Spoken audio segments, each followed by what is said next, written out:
Bismillahirrahmanirrahim. Assalamualaikum warahmatullahi wabarakatuh. Alhamdulillah, puja dan syukur senantiasa kita panjatkan pada Allah Subhanahu wa taala. Allah yang telah menggenggam nyawa kita, Allah yang telah memperbolehkan, mengizinkan kita pada hari ini untuk bisa bermuajahah.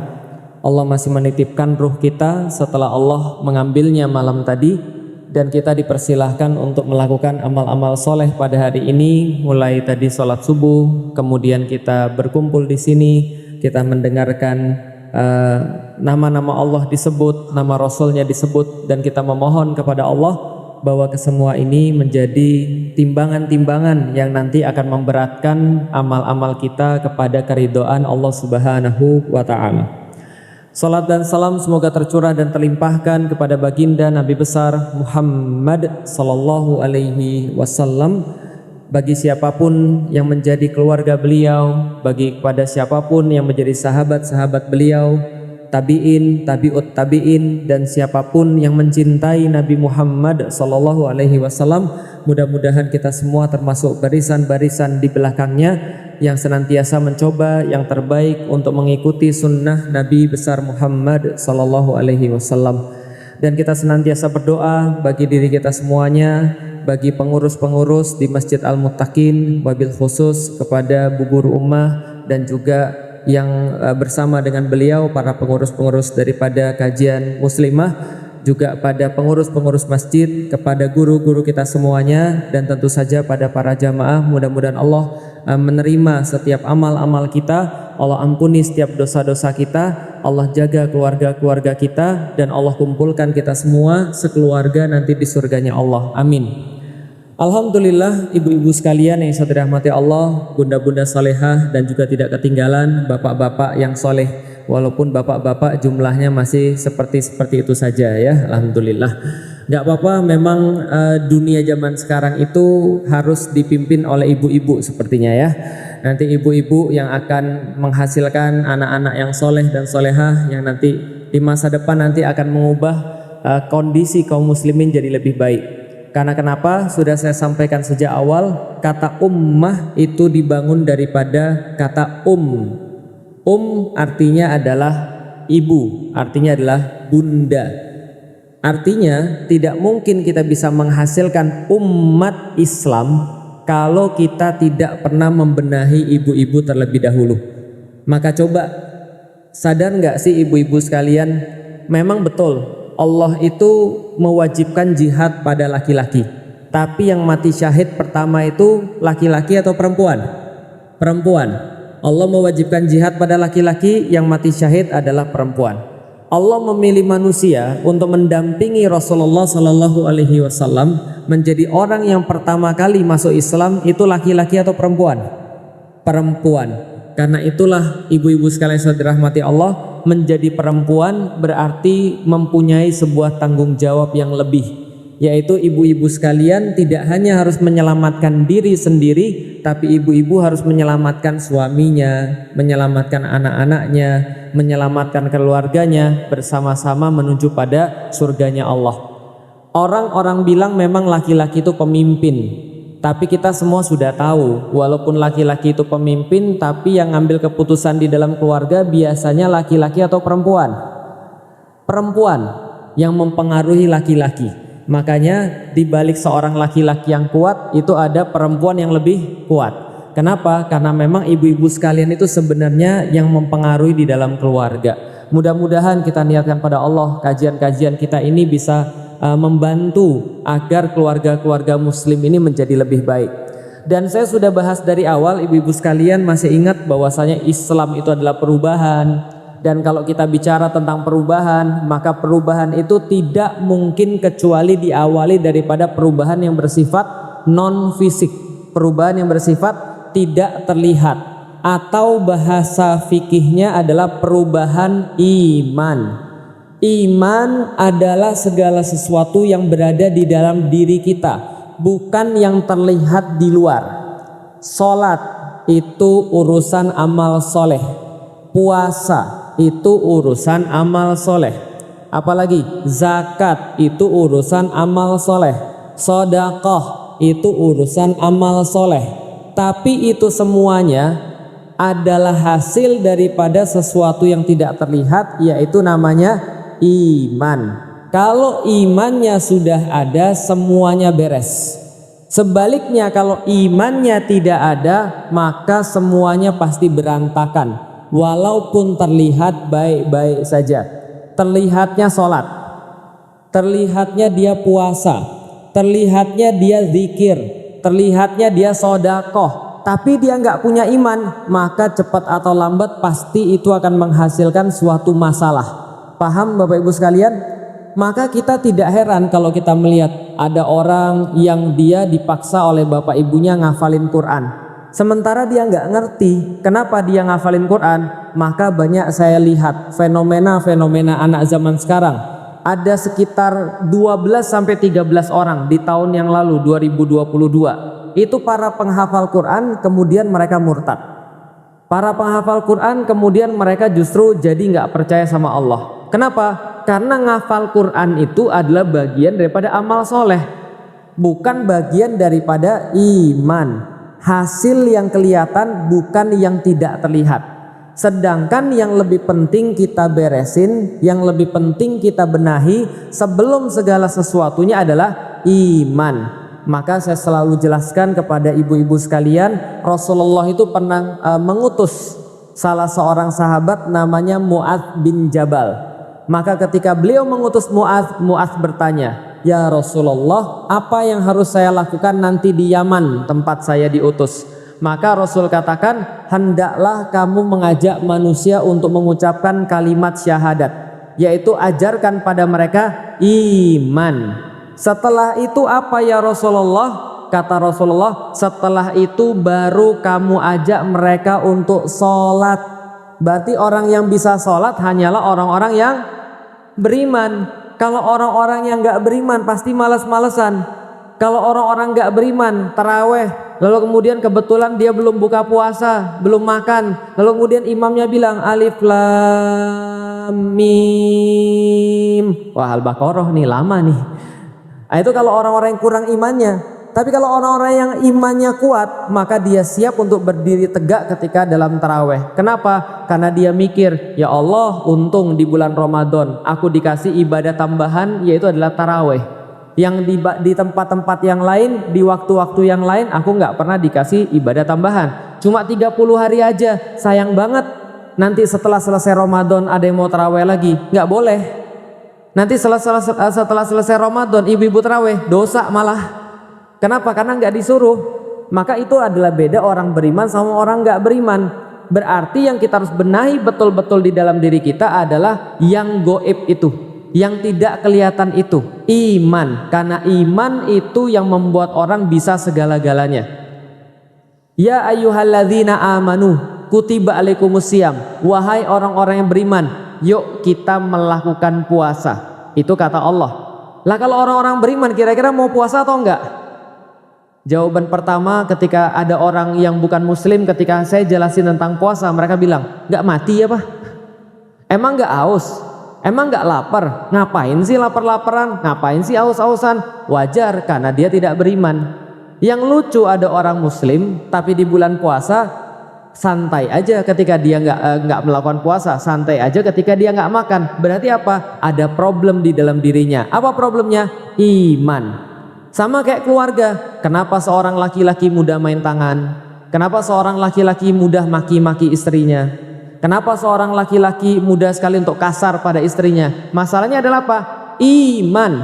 Dia merasa bahwasanya dia yang dia lakukan itu nggak dilihat oleh Allah, nggak diminta pertanggungjawaban oleh Allah. Kalau dia tahu, dia pasti tidak akan pernah melakukan. Maka Allah senantiasa bicara tentang iman, yaitu adalah apa? Innalladzina amanu wa amilus solihat. Ketika orang itu beriman, maka dia akan beramal soleh. Ketika dia itu beriman, dia mau mukul nih, tapi dia mikir, ini tangan saya nanti akan ngomong sendiri.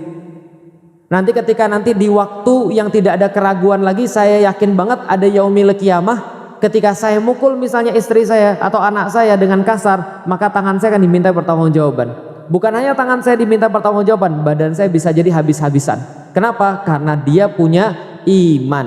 Maka kalau kita bicara tentang iman, iman adalah keyakinan. Maka seberapa besar, seberapa jauh, seberapa baik kita itu beraktivitas tergantung pada keyakinan kita. Maka dari kemarin banyak orang yang nanya, apa bedanya Ustadz orang baik sama orang gak baik? Iman. Apa bedanya mu'alaf-mu'alaf yang mereka semangat dan mu'alaf-mu'alaf yang mereka gak semangat? Bedanya adalah iman. Apa bedanya orang-orang muslim dari lahir dengan orang-orang yang kayak saya baru masuk Islam? Bedanya juga adalah iman. Makanya iman ini pembahasannya nggak pernah akan habis. Sayangnya di sekolah itu yang dibahas adalah teori-teori keimanan, bukan praktek-praktek keimanan. Nah, ini problematika yang sekarang kita hadapi. Maka kita bahas tentang praktek keimanan sekarang. Kemarin masih ingat saya cerita sampai di mana? Sampai saya ateis, lalu setelah saya ateis saya nggak punya Tuhan, saya tetap berpikir dengan akal saya, sampai di titik saya menemukan bahwa Tuhan itu pasti ada, bahwa Tuhan itu adanya wajib, tapi saya nggak ngerti Tuhan ini namanya siapa. Setelah saya masuk IPB di Bogor, maka saya masih bertanya-tanya, Tuhan ini siapa? Yang jelas pada saat itu saya nggak mengakui Tuhan saya di agama yang lama. Kenapa? Karena Tuhan saya di agama yang lama, saya sudah melakukan proses berpikir. Semakin saya mikir, yang saya dapat justru bukti-bukti yang tidak meyakinkan. Paham ibu-ibu sekalian? Yang saya dapat justru malah keraguan. Maka saya tidak yakin. Maka ketika di Bogor, saya diajak ketemu dengan Ustadz Fatih Karim. Ustadz Fatih Karim waktu itu kita ketemunya di Al-Huriyah di IPB dalam satu seminar. Lalu kemudian setelah selesai seminar saya ajak ngobrol beliau. Saya waktu itu bawa satu kitab punya teman saya, judulnya Sistem Pergaulan di dalam Islam. Saya bilang, Kang, saya manggilnya Kang, kenapa di dalam Islam perempuan itu seolah-olah dinomor duakan? Kenapa di dalam Islam laki-laki boleh poligami sementara perempuan nggak boleh suaminya 2 misalnya, atau suaminya 3 atau suaminya 4? Ini kan kayak nggak adil. Kenapa misalnya di dalam Islam itu ada perbudakan? Kenapa di dalam Islam begini dan begitu? Saya nanyain kepada Ustadz Fatih Karim. Saya tanya lagi, kenapa di dalam Islam itu boleh perang? Perang itu kan membunuh orang. Perang itu kan sadis. Kenapa di dalam Islam justru memperbolehkan perang? Setelah kemudian saya tanya kepada beliau, beliau jawab begini, Lik, ini adalah pertanyaan-pertanyaan yang saya nggak bisa jawab kecuali saya jelasin dulu tentang iman. Karena kalau saya jawab tanpa saya jelaskan tentang iman, kamu pasti tidak akan merasa puas. Bisa dipahami ibu-ibu sekalian? Contoh ya, contoh. Kalau ibu-ibu mau jawab satu pertanyaan dari orang-orang yang bukan muslim, jangan jawab pertanyaan fikih kalau dia belum tahu tentang iman, nggak ada gunanya. Contoh, kenapa babi haram? Ada jawaban kenapa babi haram? Itu Ustadz, karena babi itu makhluk yang kotor. Lalu kemudian yang nanya balas, kalau babinya sudah dimandiin boleh? Tetap nggak boleh. Kenapa? Karena babi itu ada cacing pitanya. Lah kalau babinya sudah disterilin nggak ada cacing pita, apakah boleh? Enggak juga. Kenapa? Karena babi itu gennya sama kayak manusia. Lah kalau gennya diubah emang boleh? Enggak juga. Bingung kan? Itu kalau kita jelasin fikih tanpa kita ngajarin iman. Orang-orang yang bukan muslim pasti nggak akan merasa puas. Sama kayak anak kita. Cobalah jelasin fikih. Kalau dia belum paham tentang iman, susah. Contoh lagi misalnya, wudhu. Kita mohon maaf, keluar angin, buang angin di belakang, di bokong. Betul? Kenapa yang dibasuh muka? Kenapa yang dibasuh tangan? Logikanya masuk nggak? Nggak masuk dong.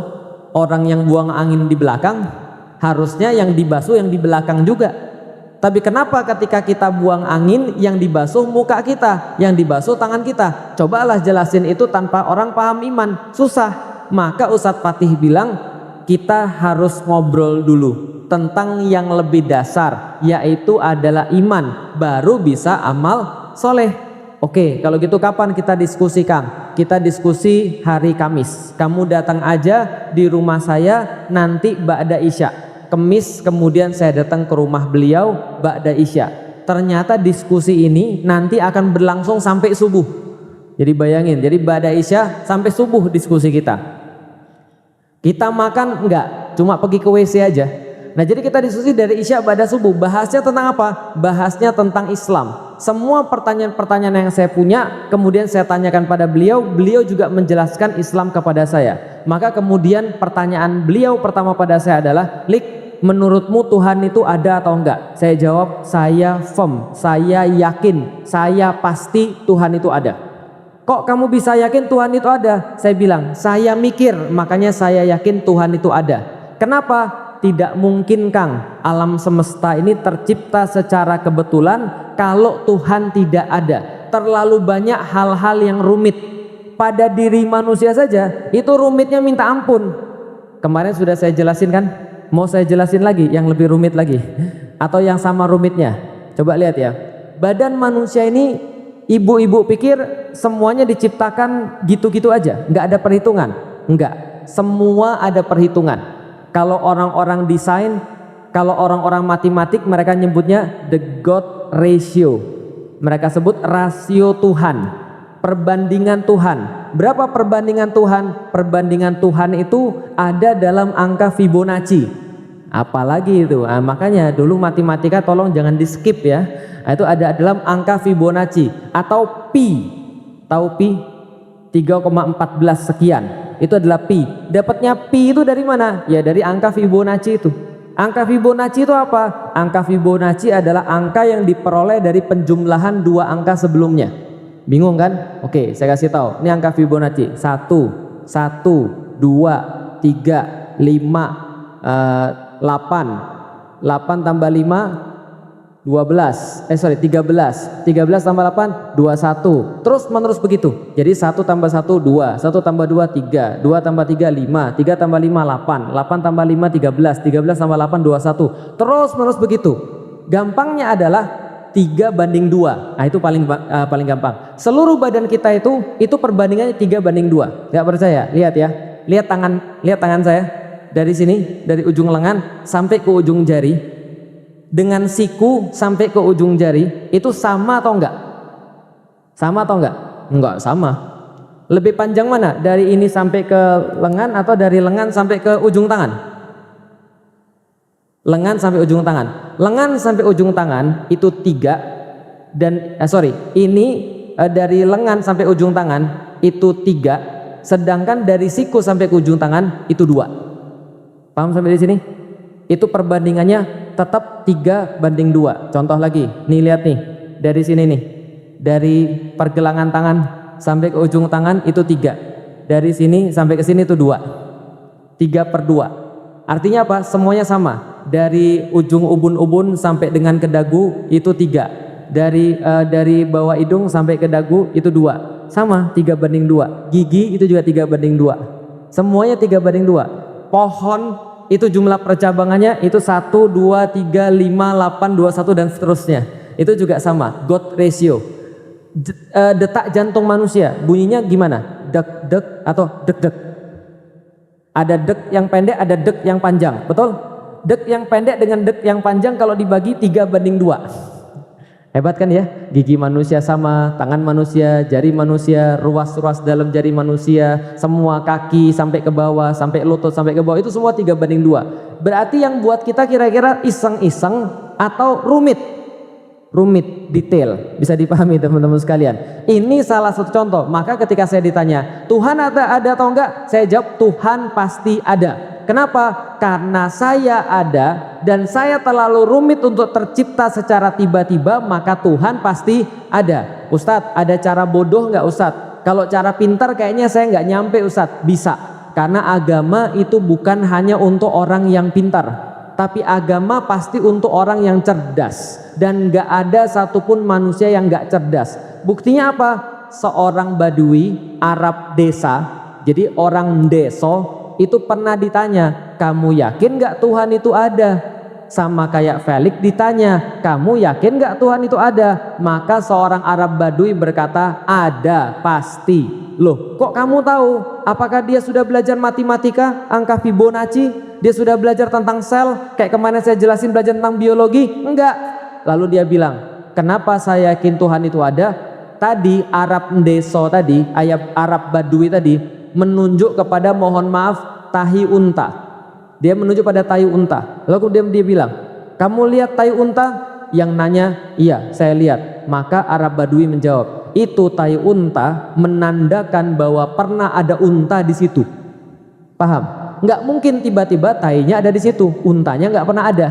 Dia jawab dengan logika bodohnya, bahwasanya tahi unta menandakan ada untanya. Artinya kalau ada manusia-manusia yang diciptakan, gak mungkin tercipta begitu saja. Maka Tuhan pasti ada.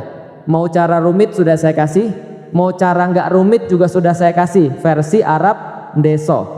Lalu kemudian Ustadz Fatih nanya lagi, kalau gitu Tuhan ini siapa, Lik? Saya bilang saya nggak tahu Tuhan ini siapa. Saya udah cari-cari ke agama saya yang lama, saya nggak yakin Tuhan saya yang itu. Saya sudah cari di agama-agama yang lain, saya juga nggak yakin Tuhan saya yang itu. Kenapa? Seolah-olah tidak masuk akal. Kemudian Fatih Karim bilang begini, Lik, menurutmu kalau seandainya Tuhan itu memang benar-benar ada, kira-kira Tuhan itu ngasih tanda nggak bahwa dia ada? Ah, gimana maksudnya? Gini, beliau katakan. Lalu kemudian waktu itu beliau ngambil HP. Ini HP, Bapak Ibu sekalian. Pernah beli HP? Pernah ya? Belinya second atau baru? Baru. Yang second gak usah jawab ya. Oke. Kalau beli HP-nya baru, di kotaknya itu ada nggak buku petunjuk? Ada? Ada. Tandanya yang bikin HP pabriknya, ketika dia nyiptain HP, dia ngasih tahu juga buku petunjuknya. Siapa yang produksi, bagaimana cara memanfaatkan HP, betul? Gimana kalau ada masalah-masalah di HP, ini lampu ini kalau muncul tandanya begini, kalau ini tandanya begini, kalau ada masalah silakan telepon ke sini, betul begitu? Semua di buku petunjuk ada begitu? Maka Ustadz Fatih Karim bilang, kalau HP aja ada buku petunjuknya, bagaimana manusia? Harusnya kita pasti lebih ada. Kenapa? Rumit mana? HP atau ibu-ibu? Ya jelas ibu-ibu lah. Kalau HP ada masalah tinggal matiin, restart. Kalau ibu-ibu ada masalah boleh dimatiin? Nggak bisa. HP nggak pernah ngomel, ibu-ibu ngomel. HP misalnya nggak pernah minta dibeliin baju baru, ibu-ibu minta dibeliin baju baru. Lah HP aja yang tidak rumit ada buku petunjuknya. Manusia, apalagi kita yang rumit, mesti ada buku petunjuknya. Lalu kemudian Ustadz Fatih Karim nanya lagi, kalau seandainya buku petunjuk HP yang beda dengan HP yang lain ditukar, kira-kira berhasil atau tidak? Nggak berhasil. HP dengan buatan pabrik tertentu harus dengan buku petunjuk dari pabrik itu juga. Apalagi kalau beda produk. Apalagi kalau ibu-ibu pakai HP tapi HP-nya pakai buku petunjuk mesin cuci. Kira-kira gimana? Mesin cuci kita buka, kalau ada masalah silakan diguyur sama air. HP-nya diguyur sama air. Kira-kira gimana? Oke, maka Ustadz Fatih Karim bilang, kalau begitu Lik, manusia kalau dia rusak berarti ada dua kemungkinan. Satu kemungkinannya adalah dia pakai buku petunjuk yang salah.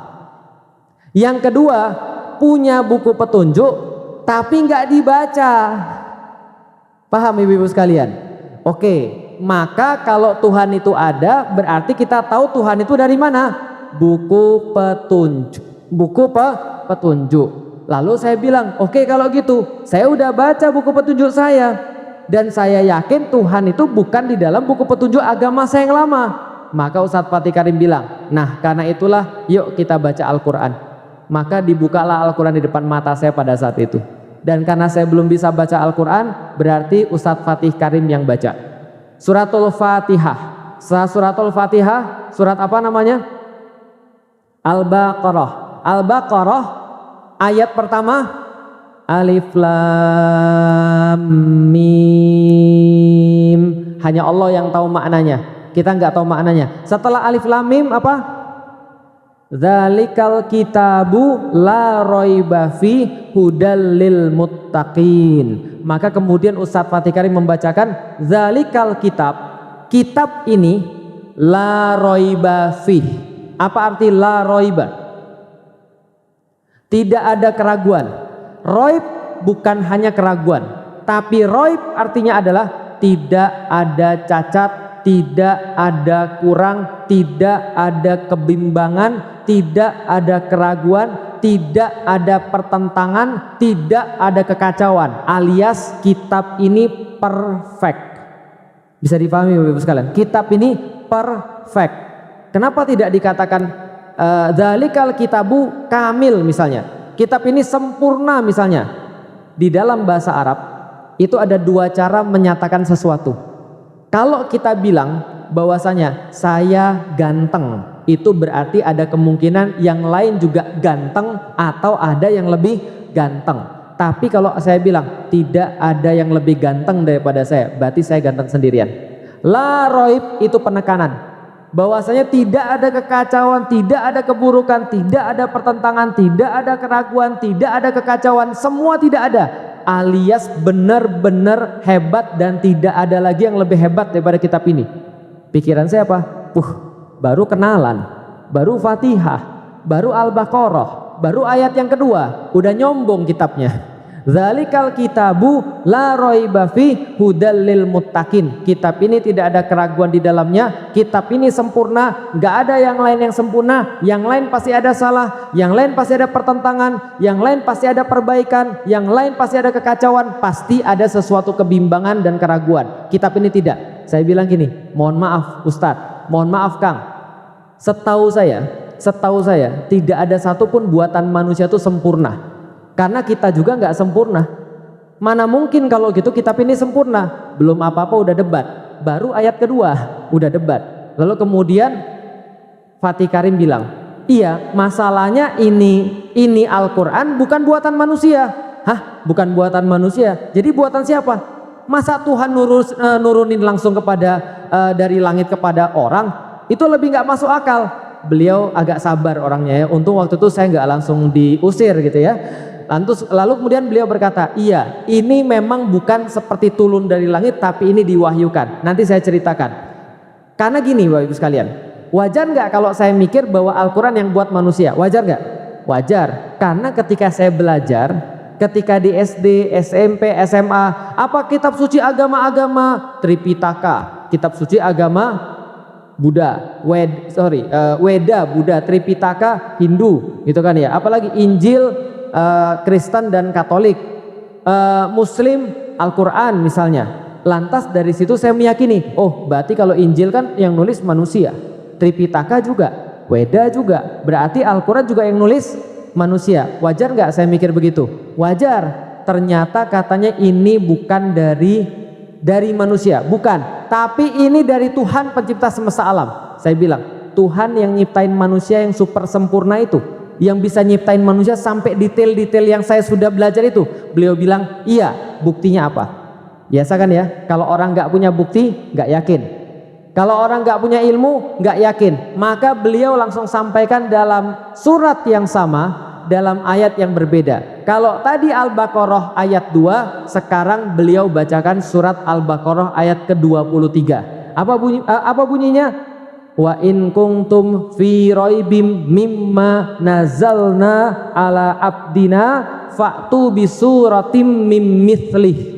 Dan bila kalian tetap dalam keraguan dengan apa yang kami turunkan, yaitu Al-Quran ini, kepada hamba kami Muhammad, maka datangkanlah satu surat yang semacamnya. Lihat ibu-ibu sekalian, perhatikan, zalikal kitabu la roib.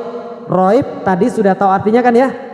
Ayat 23 mengatakan wa in kuntum fi roib, dan bila kalian merasa bahwasanya memang di dalam kitab ini ada keraguan, ada kesalahan, ada kebimbangan, ada kekacauan, ada yang menurut kamu lebih bagus, kenapa kamu nggak buat yang semacamnya? Satu ayat saja, satu surat saja. Bisa nggak kamu buat satu surat saja yang semacamnya?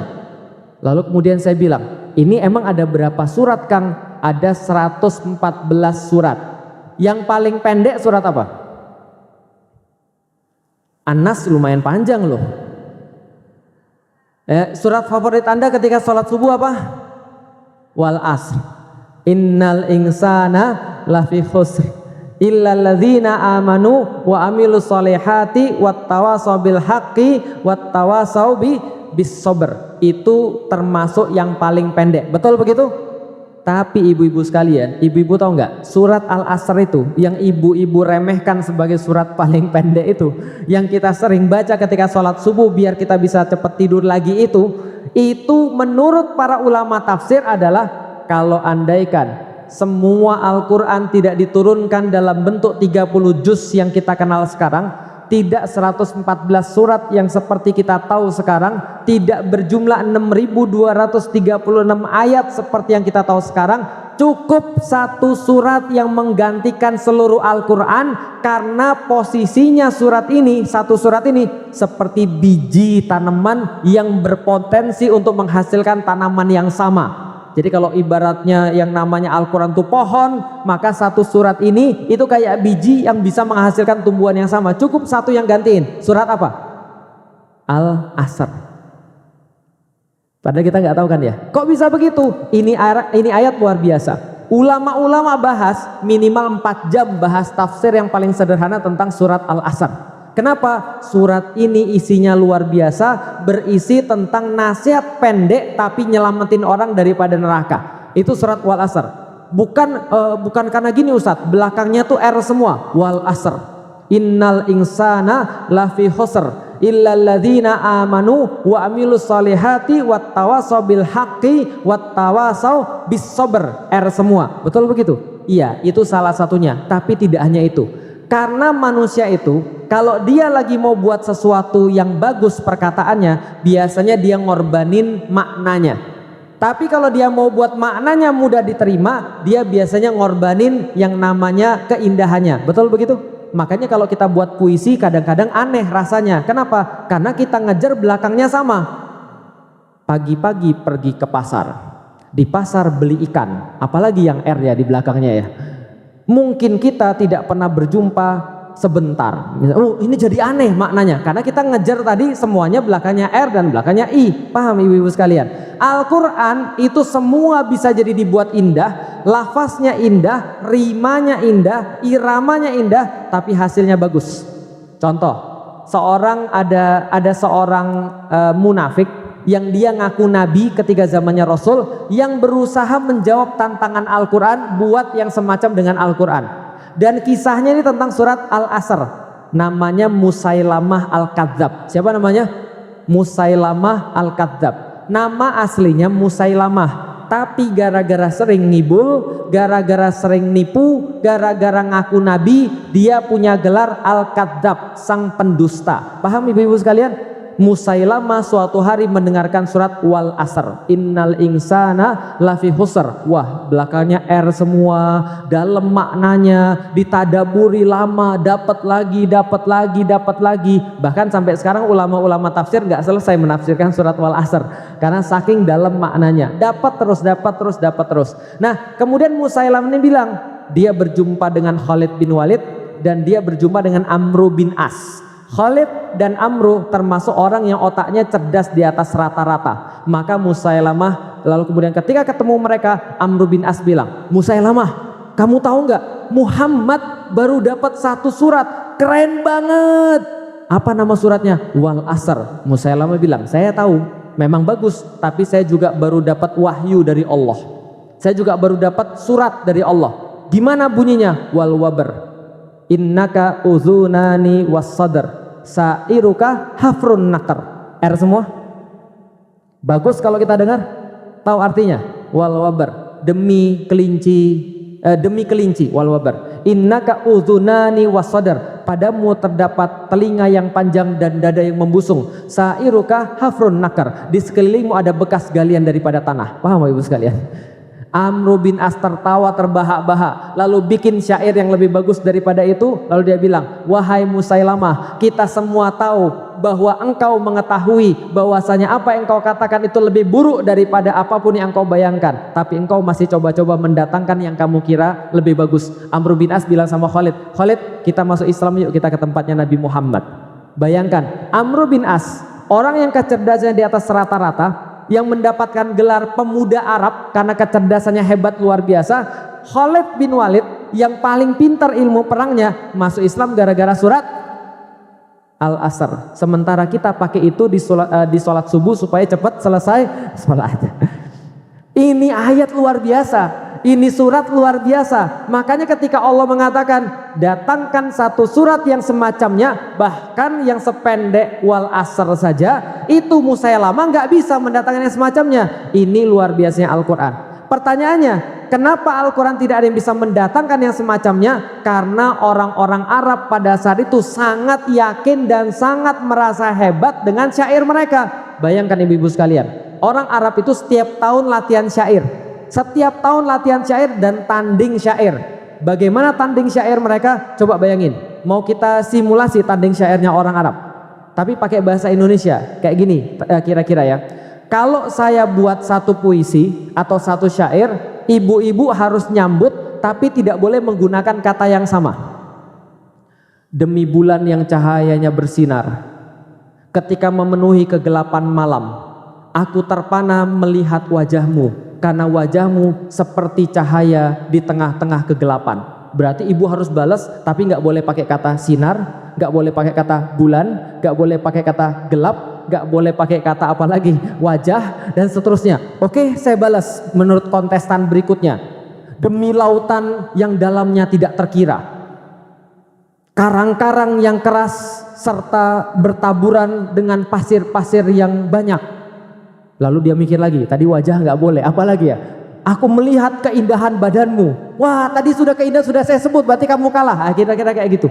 Mereka bisa kemudian balas-balasan syair kayak gitu bisa sampai pagi.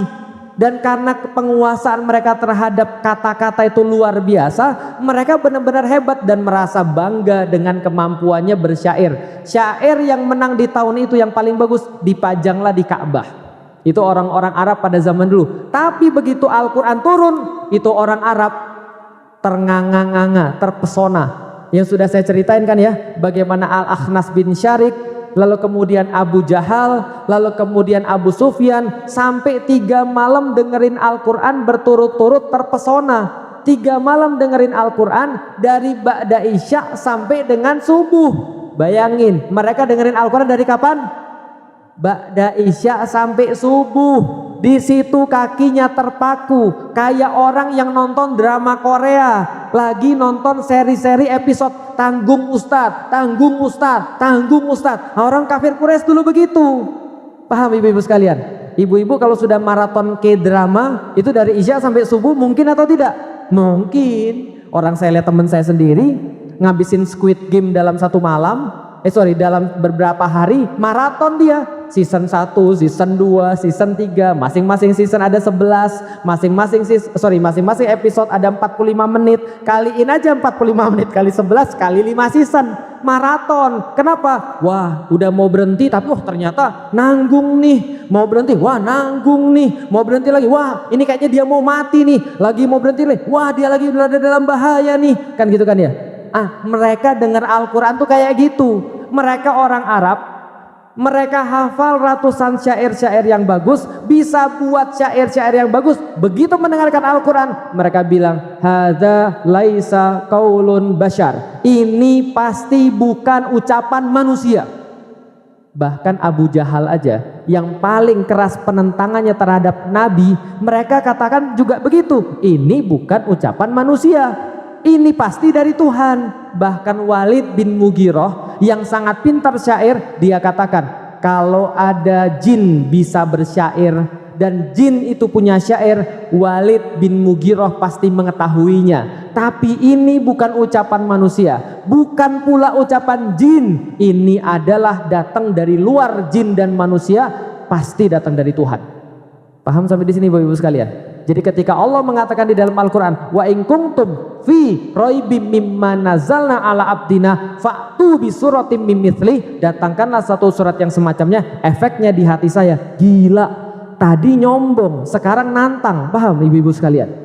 Tadi mengatakan kitab ini paling sempurna, sekarang nantangin. Kalau memang kamu merasa ada yang lebih baik, datengin satu surat yang semacamnya. Saya bilang, Kang, emang gak ada di dalam masa-masa ini berapa ratus tahun gak ada yang bisa mendatangkan semacam dengan Al-Quran? Maka Fatih Karim menjawab, ya silakan kamu cari sendiri. Dalam hati saya gini, ini kitab satu-satunya yang beda. Saya gak bisa bahasa Arab pada saat itu, ngerti juga bahasa Arab juga enggak. Tapi dalam pikiran saya adalah, saya nggak pernah baca kitab kayak gini. Paham ibu-ibu sekalian?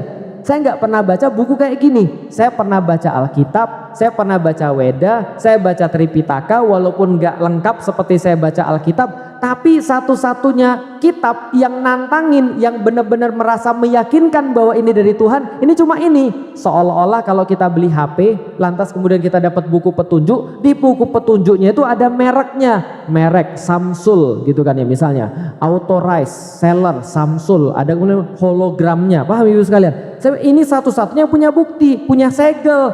Maka kemudian saya bilang, ini serius nih, nggak ada yang bisa mendatangkannya semacamnya. Lalu kemudian saya mikir-mikir gini, tapi kan saya kan bisa begini aja, saya tinggal masuk Islam aja. Kalau saya masuk Islam, ternyata nanti ada yang bisa lebih mendatangkan yang lebih bagus daripada Al-Quran, saya tinggal keluar aja. Benar gak ibu-ibu sekalian? Karena saya pikir gini, toh selama ini ketika saya baca kitab-kitab lain, saya baca kemudian kitab suci dan semua buku-buku yang lain, nggak ada yang semeyakinkan ini, maka nggak ada ruginya kalau saya masuk Islam. Siapa tahu ini memang agama yang benar. Akhirnya itu ayat yang membuat saya masuk Islam. Satu ayat doang, wa in kuntum fi raibim mimma nazalna ala abdina fa'tu bi suratim mim mithli. Dan bila kamu tetap dalam keraguan dengan apa yang kami turunkan terhadap hamba kami Muhammad, maka datangkanlah satu surat yang semacamnya. Setelah masuk Islam, apakah saya berhenti mencari ada enggak yang lebih bagus daripada Al-Quran? Masih nyari saya sampai sekarang. Itu penjelasan saya yang kemarin. Maka enggak pernah saya dapatkan ada yang lebih bagus di dalam Al-Quran. Yang saya dapat malah semakin banyak bukti, semakin banyak bukti, dan semakin banyak bukti bahwa Al-Quran itu benar. Contoh, mau praktek live bawa Al-Quran enggak? Nah, di HP-nya ada Al-Quran, buka surat As-Saff coba. Coba buka surat As-Saff. Kita kasih praktek dikit di mana yang termasuk mukjizat Al-Quran. Salah satu mukjizat Al-Quran yaitu adalah mukjizat Al-Quran itu tata bahasanya, ibu-ibu sekalian. Bukan sainsnya, bukan prediksinya, tapi tata bahasanya. Coba kita lihat surat As-Saff. Itu juz ke-28 surat ke-61 ya kalau nggak salah ya. Coba, ya benar ya. Sebentar, lihat dulu. Ya 61. Coba lihat di tengah bagian bawah. Wis, kayak Ustadz Adi Hidayat ya. Kok Ustadz tengah bagian bawah Ustadz? Ya karena kan tinggal digeser-geser. Oke, coba lihat tuh. Coba lihat ayat ke berapa nih? Sebentar. Coba lihat ayat kelima. Coba lihat ayat kelima. Ayat kelima bunyinya apa? Jadi gini cerita ibu-ibu sekalian. Surat As-Saff, sebelum saya ceritain tentang salah satu keindahan di dalam Al-Quran. Surat As-Saff ini adalah surat yang menceritakan dua nabi sekaligus. Ada Nabi Musa dan ada Nabi Isa. Namanya disebut di situ, ada Musa dan ada Isa. Kenapa dua nabi ini diceritakan dalam surat yang sama, yaitu adalah surat As-Saff? Karena dua nabi ini termasuk nabi yang paling apes di dalam sejarah para nabi. Kenapa apes? Karena pengikut-pengikutnya itu paling rewel. Jelas sampai di sini? Karena pengikut-pengikutnya itu paling spesial. Jelas ya? Nabi siapa? Musa dan Nabi Isa. Nabi Musa apesnya adalah, nanti kita baca di sini, dia justru malah diresain sama pengikut-pengikutnya, malah dijahatin sama pengikut-pengikutnya. Nabi Isa dia malah dijadiin Tuhan sama pengikut-pengikutnya. Sampai di sini paham? Oke, coba dilihat ya. Surat As-Saff ayat kelima. Di situ kemudian Allah sampaikan, A'udzubillahi minasyaitonirrajim. Bismillahirrahmanirrahim. Wa id qala Musa liqaumihi ya qaumi lima tu'zunani. Bisa dibaca tadi? Oke, coba lihat. wa idh qala, dan ketika Musa berkata, wa idh qala Musa li qaumihi, kepada kaumnya, ya qaumi lima tu'dzunani, wahai kaumku kenapa engkau menyakiti hatiku, kenapa engkau buat aku rasanya sedih banget, kenapa aku ngelihat kalian itu berat banget. Oke, berarti Musa lagi ngomong sama siapa? Kaumnya. Siapa kaumnya? Siapa kaumnya? Bani Israel. Ingat baik-baik, kaumnya Musa namanya siapa? Bani Israel. Maka dia berkata pada kaumnya, ya qaumi, wahai kaumku. Oke, kalau gitu kita coba lihat pada ayat yang berikutnya. Nah, coba lihat pada ayat yang berikutnya. Wa idh qala Isa bin Maryam, dan ketika berkata pula Isa anaknya Maryam, ya Bani Israel, wahai Bani Israel. Oke, berarti ada dua nabi yang ngomong. Satu nabi apa namanya? Nabi Musa. Yang kedua nabi apa namanya? Nabi Isa. Nabi Musa berkata, ya qaumi. Coba baca di situ. Benar nggak? Ya qaumi. Sedangkan Nabi Isa berkata, ya Bani Israel, wahai Bani Israel. Padahal kaumnya Nabi Musa siapa? Bani Israel. Nabi Isa kaumnya siapa? Bani Israel. Suratnya sama? Sama. Kenapa dua nabi itu berkata beda? Nabi Musa berkata, ya qaumi. Nabi Isa berkata, ya Bani Israel. Kenapa nggak disamain aja? Lah kalau ibu-ibu yang bikin Al-Quran, kira-kira ibu samain atau enggak? Nah, ngapain dibedain? Orang nabinya sama-sama Bani Israel, orang Musa sama Isa itu satu garis keturunan, sama-sama mendakwai Bani Israel. Harusnya begini, wa idh qala Musa liqaumihi ya qaumi, sama idh qala Isa liqaumihi ya qaumi, kan gitu kan ya? Kenapa harus berbeda? Kenapa harus satunya ya qaumi, satunya lagi ya Bani Israel? Atau kenapa nggak semuanya ya Bani Israel? Kenapa beda? Ada yang tahu? Itulah kerennya Al-Quran. Nggak ada satupun kalimat, nggak ada satupun kata kecuali presisi banget di dalam Al-Quran. Coba lihat baik-baik. Kenapa satu ya qaumi, kenapa satunya ya Bani Israel? Saya pengen cerita. Kalau dilihat dari ras saya, berarti saya kira-kira orang mana? Sunda, Jawa, Cina? Saya orang Cina, betul? Orang Cina itu biasanya marganya dari bapaknya atau dari ibunya? Dari bapaknya. Kenapa marga saya Xiao? Karena bapak saya marganya Xiao. Karena marga ibu saya bukan Xiao, marga ibu saya Hong, Huang, bukan Hong, Huang. Huang marga ibu saya, marga bapak saya Xiao. Saya boleh milih atau cuma boleh satu aja? Satu aja. Orang Cina turun marganya dari bapak. Berarti kalau bapaknya Cina, dia punya marga. Kalau bapaknya bukan Cina, contoh ada bapaknya pribumi nikah sama ibunya Cina, dapat nggak marga anaknya? Enggak. Anaknya nggak dihitung orang Chinese karena dia nggak punya marga. Paham sampai di sini? Saya orang Chinese, istri saya orang Jawa. Kita menikah, punya anak saya yang pertama namanya Alila Sofia, cewek. Berarti dia dapat marga atau tidak? Dia nggak dapat marga. Dia dapat marga tapi dia nggak bisa nurunin lagi karena dia cewek. Anak saya yang kedua namanya Sifar, laki-laki. Berarti dia dapat marga? Dia dapat marga. Bisa nurunin lagi? Bisa. Anak saya yang ketiga laki-laki namanya Gozi. Dia dapat marga? Dapat. Bisa nurunin lagi? Bisa. Anak saya keempat perempuan, dia nggak bisa nurunin marga lagi. Paham sampai di sini ibu sekalian? Anak saya yang kedua itu dari atas ujung rambut sampai dengan kaki itu nggak ada cina-cinanya, hitam gitu kan ya, badannya Jawa banget gitu kan ya, badannya ibunya banget, nggak ada cina-cinanya sama sekali. Tapi dia orang Cina atau orang Jawa? Dia orang Cina. Karena dia punya marga karena bapaknya orang Cina. Paham ibu-ibu sekalian? Maka panggilannya Koko. Jelas ya? Karena dia orang Cina, karena bapaknya orang Cina. Jelas sampai di sini? Maka dia nanti punya anak laki-laki, anak laki-lakinya berdebat marga. Paham? Yang anak saya yang pertama semuanya copy paste saya. Tapi begitu nanti dia punya anak, apakah anaknya orang Cina? Bukan, karena dia sudah nggak dapat marga lagi kalau dia sudah punya anak. Paham sampai di sini? Maka anak saya yang hitam itu orang Cina, anak saya yang putih sipit bukan orang Cina nanti anaknya. Paham? Karena bapaknya orang Cina. Balik lagi ke Musa, balik lagi ke Isa. Musa dan Isa adalah Bani Israel. Bani Israel itu dari bapak atau dari ibu? Dari bapak. Maka bapaknya Nabi Musa itu Bani Israel, maka dia juga Bani Israel, maka kaumnya semuanya Bani Israel. Ngapain dia manggil lagi ya Bani Israel? Paham ya? Contoh saya bilang, wahai orang-orang Cina. Aneh dong, saya kan orang Cina. Saya bilang, wahai kawan-kawanku, kan gitu.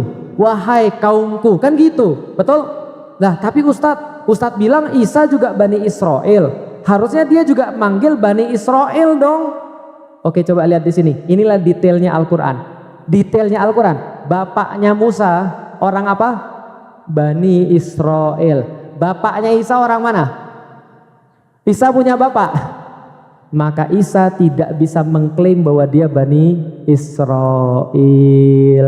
Maka Allah lewat surat As-Saff ini benar-benar menjaga kemuliaan Isa dan menjaga kemuliaan Maryam. Maka dikatakan Isa bin Maryama. Maka berkata Isa anaknya Maryam, karena Allah pengen kasih tahu, kalian kan nuduh Maryam pelacur, kalian kan nuduh bahwasanya Isa itu punya bapak, kalian kan nuduh Isa itu adalah anak haram. Padahal Allah melindungi kemuliaan Isa, Allah melindungi kemuliaan Maryam lewat ayat ini yang turun. Satu berkata ya Bani Israel karena memang punya bapak. Satunya lagi berkata ya qaumi karena dia punya bapak. Satunya lagi berkata ya Bani Israel. Keren atau keren? Itu Al-Quran. Itu baru satu contoh. Semua Al-Quran ternyata luar biasa. Tahu surat Yusuf? Tahu surat Yusuf? Tahu. Ibu-ibu sering baca surat Yusuf? Biar anaknya ganteng seperti Yusuf. Bagus ya. Jangan lupa ya, orang ganteng punya banyak ujian. Contoh yang di depan ibu-ibu sekalian ya. Dipersekusi gitu ya, dibilang radikal. Siap-siap aja kalau anaknya ganteng tuh pasti banyak masalah. Termasuk Yusuf. Lihat apa hebatnya surat Yusuf. Lihat episode hidup dalam surat Yusuf. Pertama, Yusuf melihat mimpi. Betul? Wahai bapak, saya barusan mimpi pak. Saya melihat ada 11 barang-barang langit yang sujud kepada saya. Ada matahari dan ada bulan. Bapaknya tahu itu maksudnya apa? Tahu. Matahari bapaknya, bulan ibunya, 11 benda-benda langit adalah saudara-saudaranya. Jangan cerita nak, nanti kamu dapat masalah. Bukan apa-apa, itu saudaramu itu kadang-kadang julid, mereka tuh kadang-kadang iri dan dengki, maka jangan kasih tahu pada saudara-saudaramu. Episode pertama. Episode kedua, apa yang terjadi? Saudara-saudaranya julid, dia diajak main, lalu kemudian malah ketika itu dizolimi. Lalu setelah dizolimi, dia kemudian diantarkan ke bapaknya, cuma bajunya doang yang sudah bersimbah dengan darah. Itu episode yang kedua. Episode ketiga, masuk sumur dia, ditemukan sama orang, dijual sama orang dengan harga rendah. Episode berikutnya, episode berapa berarti ini? Episode 4. Episode 4, lalu kemudian dia digoda sama cewek. Masih ingat? Robek depan atau robek belakang? Episode 4 digoda cewek, masuk penjara episode kelima. Betul? Episode kelima, nah itu episode 1, 2, 3, 4, 5. Masuk penjara. Setelah masuk penjara, lihat. Surat Yusuf itu satu-satunya surat yang tidak dijeda sama Allah ceritanya. Beda dengan Nabi Musa. Suratnya mencar-mencar di mana-mana tuh. Ayatnya mencar-mencar di mana-mana, ceritanya nyambung-nyambung di mana-mana. Betul? Isa nyambung-nyambung di mana-mana. Ada surat Ali Imran, ada surat Maryam, ada surat As-Saff dan segala macamnya. Nah, satu-satunya yang lengkap itu adalah Yusuf. Pertama, dia kemudian mimpi. Kedua, dia kemudian dijahatin sama saudaranya. Ketiga, dia dijual dengan harga rendah. Keempat, dia difitnah dengan perempuan. Kelima, masuk penjara. Paham sampai di sini? Setelah dia masuk penjara, baca Al-Quran, Allah jelasin tentang tauhid.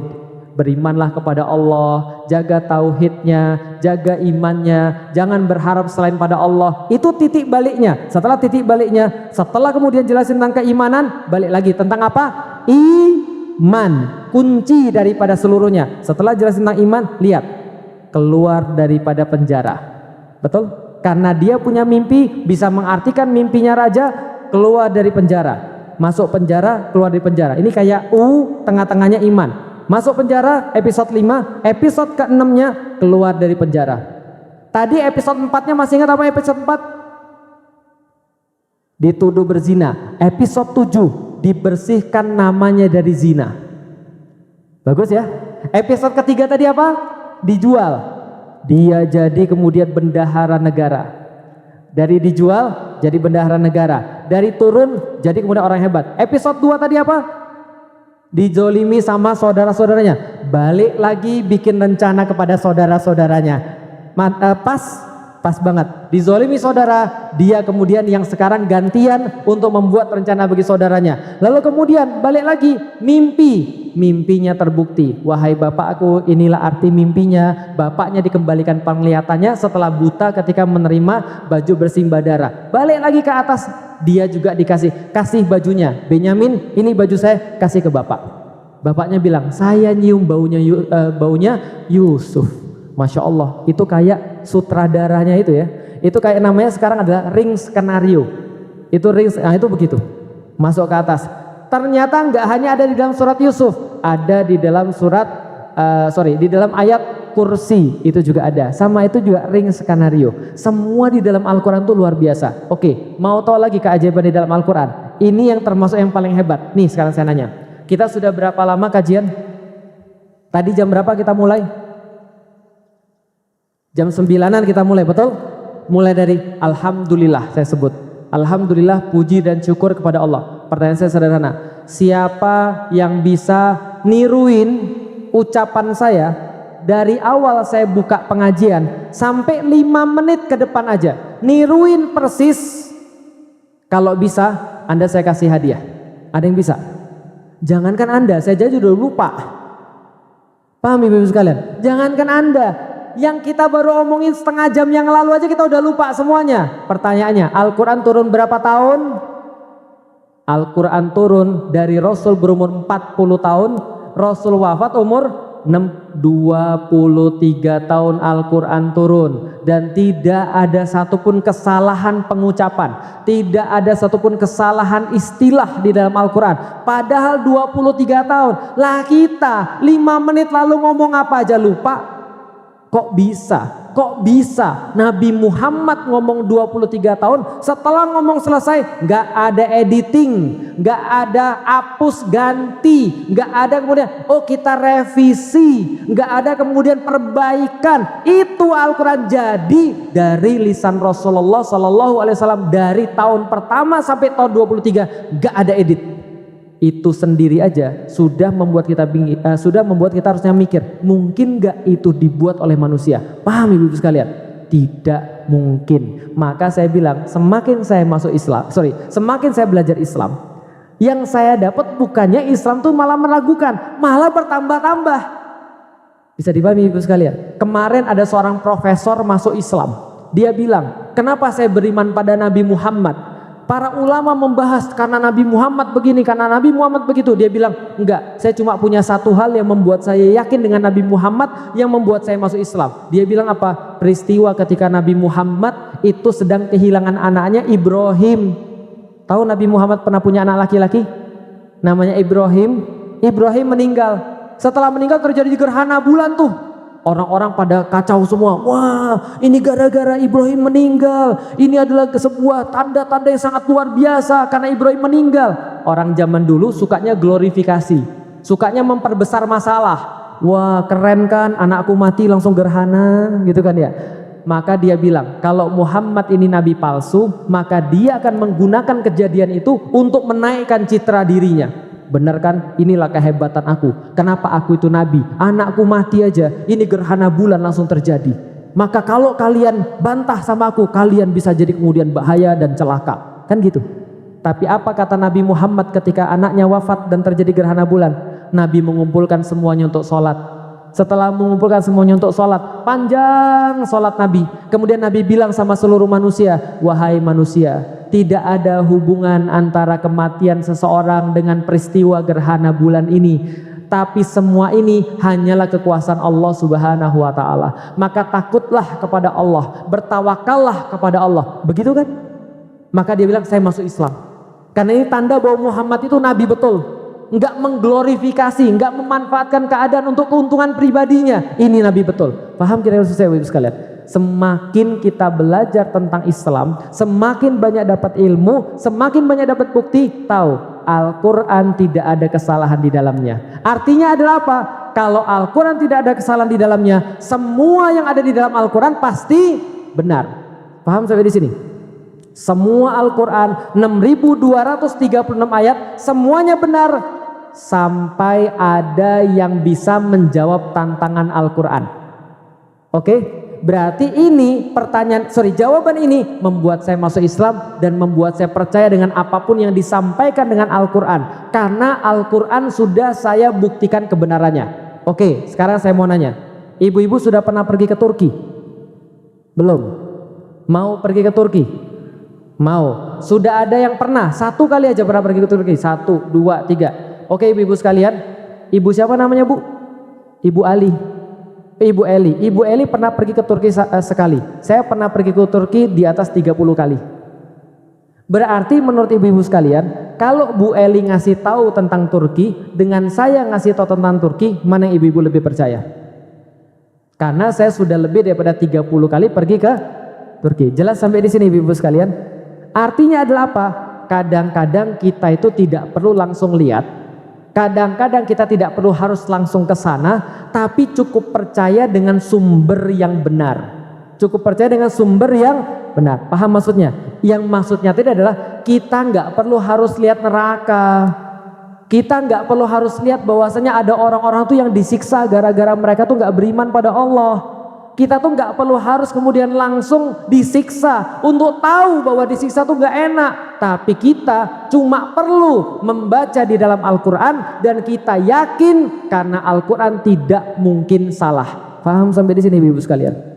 Semua orang-orang itu tahu Nabi Muhammad itu tidak mungkin bohong. Maka kalau Nabi Muhammad ngomong itu pasti benar. Itu yang membuat mereka beriman kepada apapun yang diucapkan oleh Nabi Muhammad. Paham kira-kira maksud saya? Ada dokter, Anda pergi ke dokter sakit jantung. Dokter bilang ini exercise-nya, ini olahraganya, ini obatnya. Dengan Felix yang ngomong, oh sakit jantung ya ibu ya, ini obatnya dan ini adalah olahraganya. Padahal saya bukan dokter. Ibu-ibu percaya yang mana?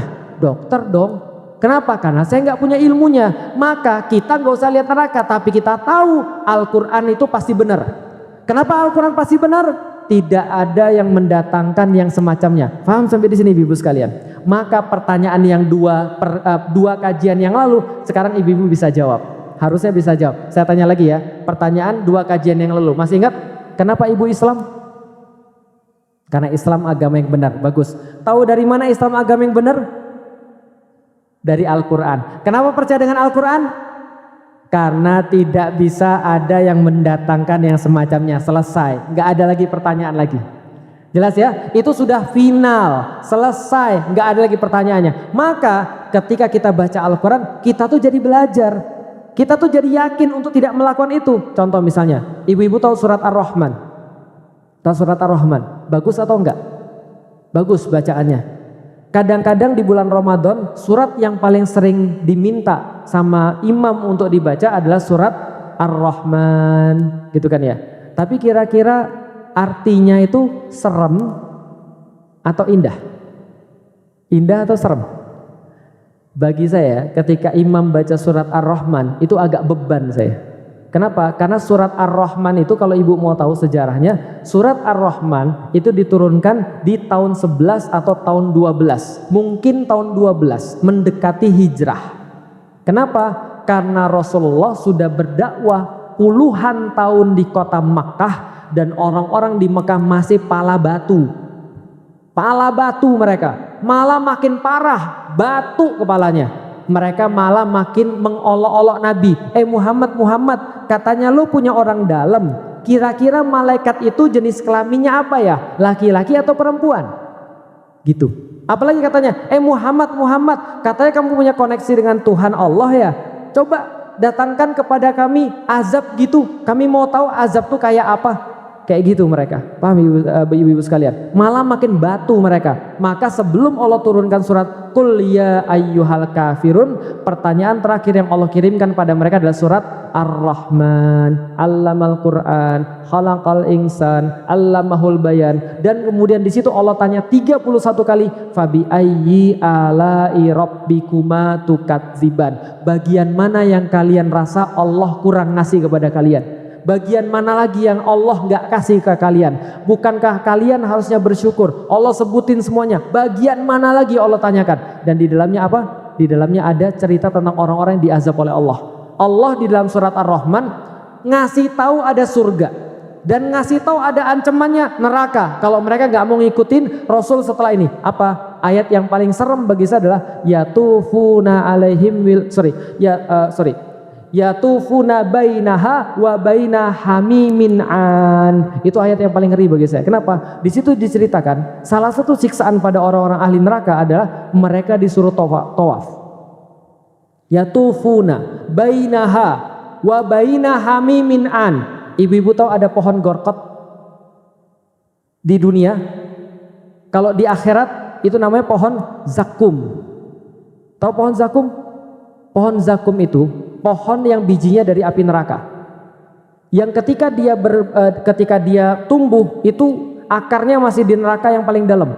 Jadi dia bawa panas yang luar biasa. Nah, siksaan pada orang-orang yang masuk neraka salah satunya adalah famaliuna min halbutun, maka perutnya dipenuhi dengan buah zakum. Buah zakum itu ibu-ibu sekalian, buahnya berduri, ketika masuk itu ngancurin badan manusia. Tapi masalahnya adalah bukan itu, masalahnya badan manusia ketika hancur dibalikin lagi sama Allah. Maka perut mereka dipenuhi dengan itu semua zakum. Ketika mereka dipenuhi zakum, mereka bilang, panas, panas ya Allah, minum ya Allah, minum ya Allah. Allah bilang, mau minum? Ada di sana. Lalu mereka lari terbirit-birit, ngacir mereka lari menuju tempat minum. Ternyata di situ adalah apa? Ada hamim, ada minuman-minuman yang mendidih dibuat dari nanahnya manusia. Tapi karena mereka merasa sangat panas sekali, bayangin, mereka nggak lihat lagi apapun, mereka langsung ambil itu hamim, mereka minum sampai kemudian sampai habis. Ketika mereka minum hamim, mereka bilang, lebih panas ya Allah, lebih panas ya Allah, mendingan di tempat yang tadi makan zakum. Mereka lari lagi ke tempat zakum, mereka makan zakum lagi. Begitu seterusnya. Ketika makan zakum, mereka pengen minum hamim. Ketika mereka minum hamim, mereka pengen makan zakum. Yatufuna bainaha wa baina hamimin an. Coba bayangin. Saya pikir gini, siksaan di neraka itu menurut saya bukan masalah siksaan yang menurut saya lebih menakutkan, tapi yang menakutkan adalah gak habis-habis. Tahu maksudnya gak habis-habis? Itu siksaan luar biasa berat. Gak habis-habis itu loh. Nah, pertanyaan kemudian, kalau kita yakin, emang kita perlu untuk ngelihat kayak begitu? Enggak.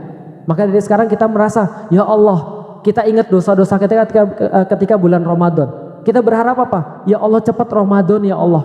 Setelah Ramadan kita mikir apa? Jangan sampai selesai ya Allah. Kalau bisa hari ini kayak gini terus ya Allah. Kenapa? Ampunan Allah berikan. Allah berikan kemudian dari kemudian asar sampai maghrib, orang yang berdoa pasti diterima. Ketika kita berdiri ke tarawih itu Allah hapusin dosa-dosa kita. Jalan pergi ke masjid, kaki kanan naik derajat, kaki kiri hilang dosa.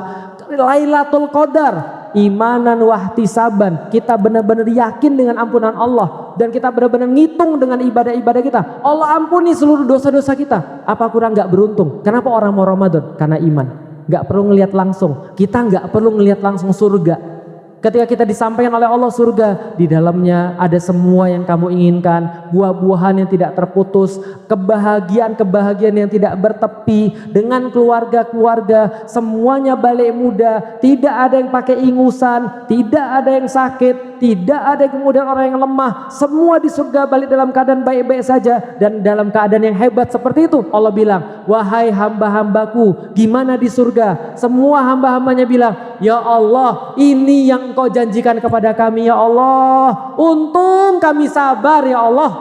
Ya Allah, kami sabar di dunia itu cuma berapa puluh tahun.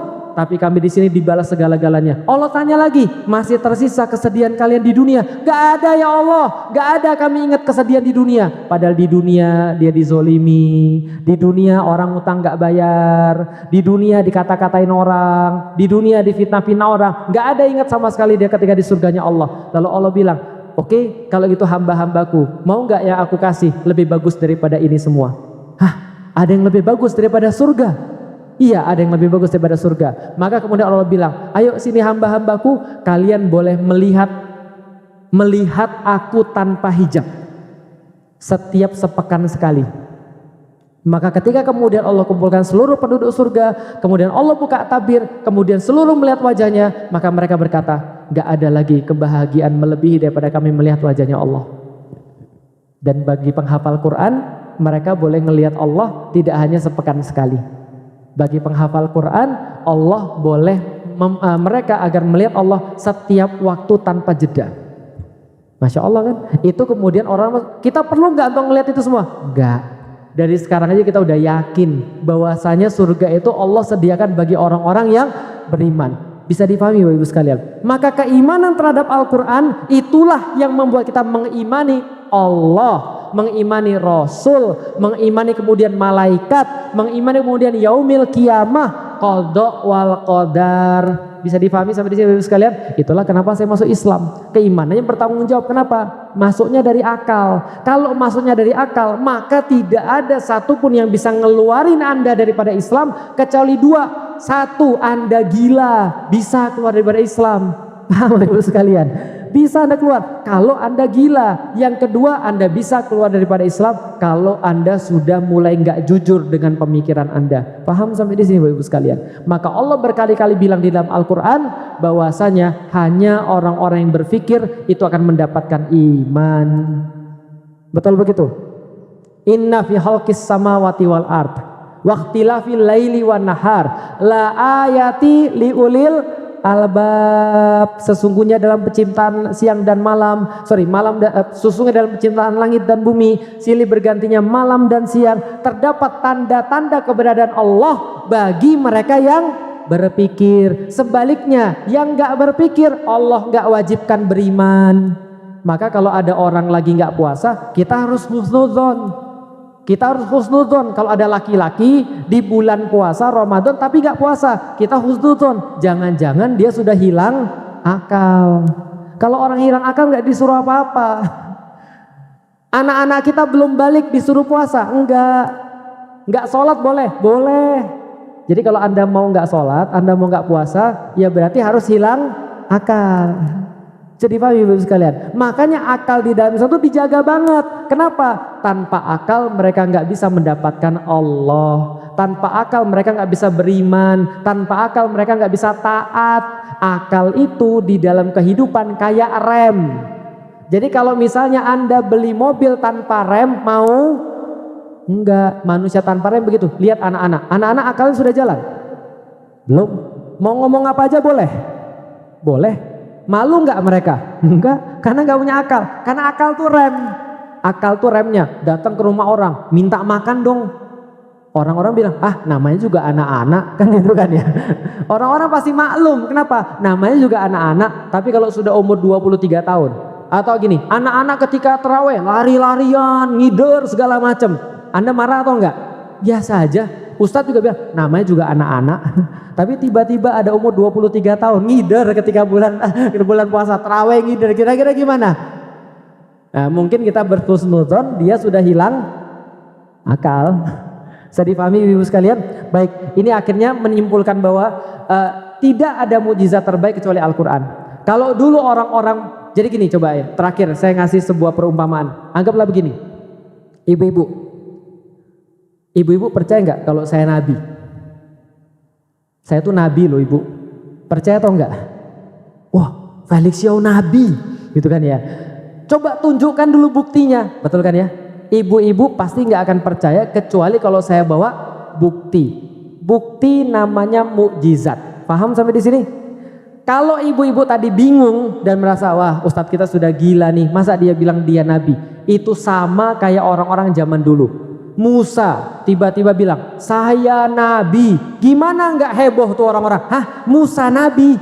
Ah, kayaknya enggak deh, lebih banyak yang lebih ganteng kok, lebih cakep kok, masa dia nabi? Kan gitu kan ya. Tiba-tiba Nabi Muhammad 40 tahun sudah bersama dengan orang-orang, semua orang kenal dia. Nabi Muhammad suatu waktu bilang, saya nabi loh. Lu bercanda kali? Paham ibu sekalian? Kebayang nggak? Ada tetangga ibu-ibu 40 tahun sudah bertetangga, tiba-tiba suatu pagi dia bilang saya nabi. Menurut ibu kira-kira gimana? Saya pulang dulu ya, di rumah kita telepon, Pak RT, tetangga saya kayaknya dia sudah mulai hilang akal, ngaku nabi. Sama kayak nabi-nabi dulu. Mereka ketika ngaku nabi semuanya diragukan sampai dia datengin mukjizat, datengin bukti. Isa diragukan, dia ngidupin orang mati. Oke, saya percaya sekarang kamu nabi. Musa diragukan sampai dia belah Laut Merah, ya benar dia nabi. Gitu kan ya. Sulaiman diragukan sampai dia bisa ngomong sama semut, sampai dia bisa memerintah ifrit jin, benar dia nabi. Paham sampai di sini Ibu sekalian? Tapi nabi-nabi yang sebelum Rasulullah itu semua mukjizatnya selesai begitu mereka wafat. Maka tidak ada satupun lagi yang bisa belah lautan, hidupin orang mati, lalu kemudian bisa ngomong sama jin dan bisa ngomong sama hewan. Nggak ada lagi yang bisa begitu. Tapi Nabi Muhammad itu mukjizatnya tetap ada. Kenapa? Muhammad nabi terakhir, nggak ada lagi nabi. Maka Allah mengatur supaya agama yang terakhir ini punya mukjizat yang nggak habis-habis. Sayangnya kita tidak pernah baca. Sekarang ibu-ibu tahu kan kenapa ibu-ibu hidupnya kadang-kadang ada yang nggak benar? Ya karena ibu-ibu itu HP, tapi pakai buku petunjuknya mesin cuci. Enggak usah, buku petunjuk saya juga HP, tapi tidak dibaca. Karena kalau dibaca mustahil rusak, nggak mungkin, itu sudah jaminan Allah. Maka saya beriman gara-gara Al-Quran. Satu ayat sudah cukup untuk membuat saya beriman. Saya semakin mikir, saya semakin dapat bukti-bukti tentang kemukjizatan di dalam Al-Quran. Kapan-kapan kita lanjutin pembahasan tentang Al-Quran ini, tapi yang jelas cerita kita sudah selesai. Sudah selesai kan ya? Dari awal Tuhan itu ada atau tidak, Tuhan itu siapa. Berarti setelah saya tahu Al-Quran tidak ada yang bisa mendatangkan yang semacamnya, sudah benar-benar pastilah saya yakin Tuhan saya namanya siapa? Allah. Gak ada Tuhan selain Allah. Kenapa? Saya sudah buktiin. Kecuali kalau Anda bisa mendatangkan yang semacam dengan Al-Quran, saya ikut dengan Anda. Tapi kalau Anda nggak bisa mendatangkan dengan semacam dengan Al-Quran, Anda ikut saya mau nggak? Itu jawaban saya. Jadi ketika saya masuk Islam, 3 minggu kemudian saya ditantang. Saya ditantang sama keluarga saya. Coba papi mami ajak pastor-pastor datang ke sini. Kita diskusi sama pastor-pastor tentang agama. Saya bilang begini, boleh, tapi saya punya syarat. Syaratnya adalah kalau mereka bisa mendatangkan dengan semacam Al-Quran, maka saya masuk agama mereka. Tapi kalau mereka nggak bisa, mereka masuk agama Islam. Mau nggak? Nggak mau, nggak jadi diskusi. Paham ibu sekalian? Baik, ini yang bisa kita sampaikan. Nanti kalau ada pertanyaan boleh disiapkan. Tapi selama menunggu pertanyaan, insya Allah kita akan mengedarkan sunduk, dan insya Allah kita sudah menyiapkan infak-infak terbaik. Dan kita berdoa, jangan lupa ketika kita memberikan infak kita berdoa untuk keselamatan kita berdoa untuk keistiqomahan kita di dalam melakukan ibadah-ibadah ketika bulan Ramadan. Atau bisa juga ketika kita berinfak, kita berdoa kepada Allah agar menjaga anak-anak, istri, suami, dan keluarga kita semuanya. Tafadhol, silakan pada panitia untuk mengedarkan kotak infak. Ahlan wa sahlan.